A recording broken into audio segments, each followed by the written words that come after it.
મિત્રો સ્વાગત છે તમારું મારા આજના નવા વિડીયોમાં। મિત્રો આજે આપણે બનાવીશું રાજસ્થાની કઢી। તો એના માટે આપણે એક વાસણ લીધું છે, એમાં આપણે 1 ચમચી કાશ્મીરી મરચું નાખી દઈશું અને એની અંદર આપણે થોડી હળદર નાખી દઈશું। ત્યારબાદ એમાં બેસન એડ કરી અને આમાં છાશ એડ કરી દઈશું। 3 ચમચી આપણે આમાં બેસન એડ કરીશું। હવે આપણે આની અંદર છાશ એડ કરી દઈશું અને બેસનને એકદમ સારી રીતે છાશમાં મિલાવી દઈશું। મીડિયમ ખાટી છાશ લેવાની છે, બહુ ખાટી આપણે છાશનો ઉપયોગ આમાં નહીં કરીએ।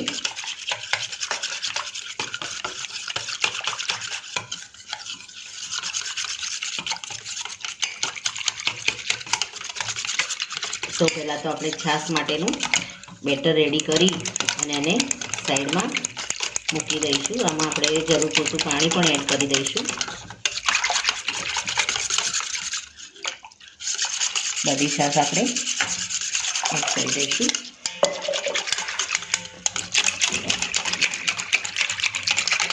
તો મિત્રો આપણું બેટર રેડી થઈ ગયું છે। હવે આપણે સૌથી પહેલાં તો આને એક સાઈડ મૂકી અને છાશને એની અંદર થોડું પાણી એડ કરી દઈશું, જેથી કરીને આપણે ચણાનો લોટ અંદર એડ કર્યો છે એ સારી રીતે અંદર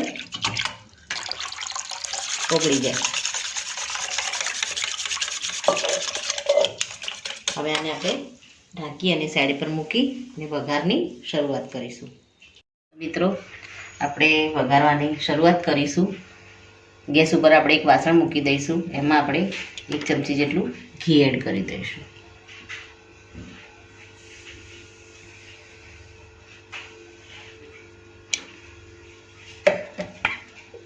ઘી આપણું થોડું ઓગળે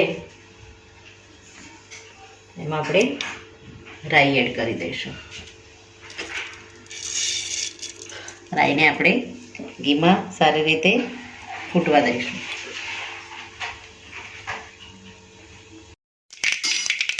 મિત્રો આપણી રાઈ ફૂટી ગઈ છે, એમાં આપણે કરી પત્તા કઢી છે તો આપણે કરી પત્તા તો આમાં એડ કરીએ તો એનો ટેસ્ટ અલગ જ આવે છે। ત્યારબાદ મરચાંને આપણે ક્રશ કરી લીધા છે અને લસણને પણ આપણે ક્રશ કરી દીધું છે, એને આપણે આમાં એડ કરીશું।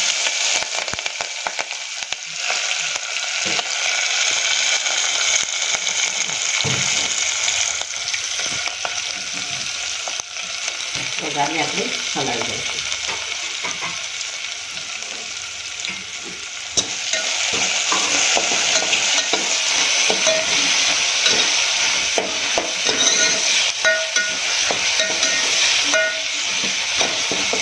ત્યારબાદ આપણે એક ડુંગળી લીલી છે એને સમારીને લીધી છે એ લઈ લઈશું।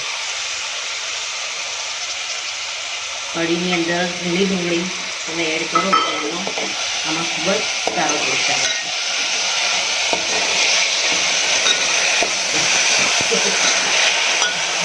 હવે આપણે ચપટી લીધી હિંગ એડ કરી દઈશું।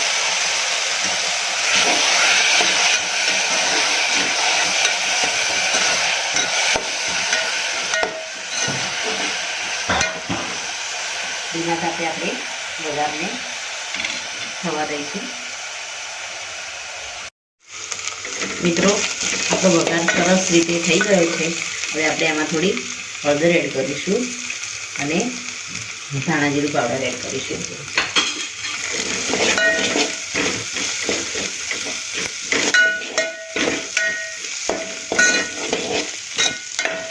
હવે આપણે આની અંદર છાશ એડ કરી દઈશું। જે આપણે છાશને ચણાના લોટમાં કોળી અને તૈયાર કરી છે એને આપણે આની અંદર એડ કરી દઈશું।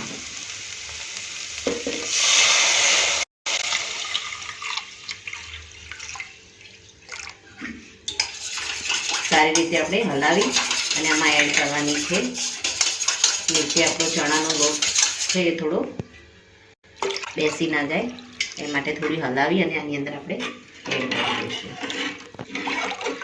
હવે આપણે કઢીને આ રીતે ફૂલ ગેસ ઉપર થોડી થોડી આ રીતે ચલાવતા રહીશું અને એમાં 1 થી 2 ઉભરા આપણે આવવા દઈશું. ત્યારબાદ આપણે આમાં એક બીજો વઘાર એડ કરીશું. તો કઢીને આપણે આ રીતે ચલાવીશું તો ઉભરાશે નહીં. અને આપણે આ કઢી આ રીતે ચલાવવાની છે, કારણ કે આને જો મૂકી અને આપણે જઈએ તો પછી આ ઉભરાઈ જશે. એટલે આને જોડી જ ઊભું રહેવાનું અને આ રીતે હાઈ ફ્લેમ ઉપર જેમ ગરમ થાય એમ આપણે થોડી થોડી આપણે આને હલાવતી રહીશું, જેથી આમાં બેસનના કઠ્ઠા ના પડી જાય. મિત્રો આ રીતે આપણે આને ચલાવતા રહીશું. તો મિત્રો આપણી કઢી ઉકળી રહી છે. હવે આપણે આની અંદર મીઠું એડ કરી દઈશું ટેસ્ટ મુજબ અને એને બીજા ગેસ ઉપર ટ્રાન્સફર કરી અને ધીમા તાપે એને ઉકળવા દઈશું. હવે આપણે બીજો એક વઘાર કરી દઈશું કઢીના ઉપર રેડવા માટે. તો મિત્રો આપણે કઢીને મીડિયમ ગેસ ઉપર ઉકળવા મૂકી છે. આપણી કઢી ઉકળે ત્યાં સુધી આપણે એક બીજો વઘાર કરી લઈશું. તો વઘારિયામાં આપણે ઘી એડ કરી દઈશું. આપણે એક તજનો ટુકડો લઈ લઈશું, 2 આપણે ઇલાયચી લઈ લઈશું, 2 થી 3 આપણે લવિંગ લઈ લઈશું આખા, અને 5 થી 6 આપણે આખા મરી એડ કરી દઈશું.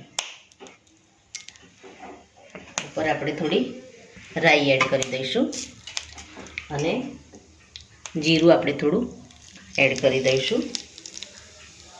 અને આપણો વઘાર બરાબર સારી રીતે થાય આપણે આમાં એક તેજ પત્તું એડ કરી દઈશું.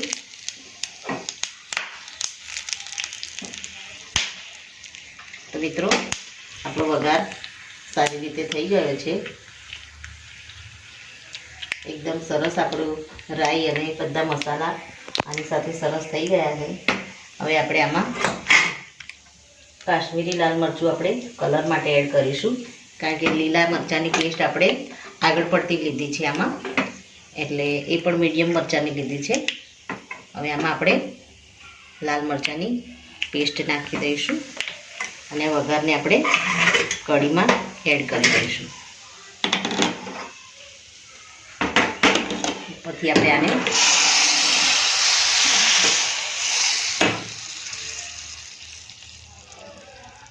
ઉપરથી આપણે કસૂરી મેથી એડ કરી દઈશું.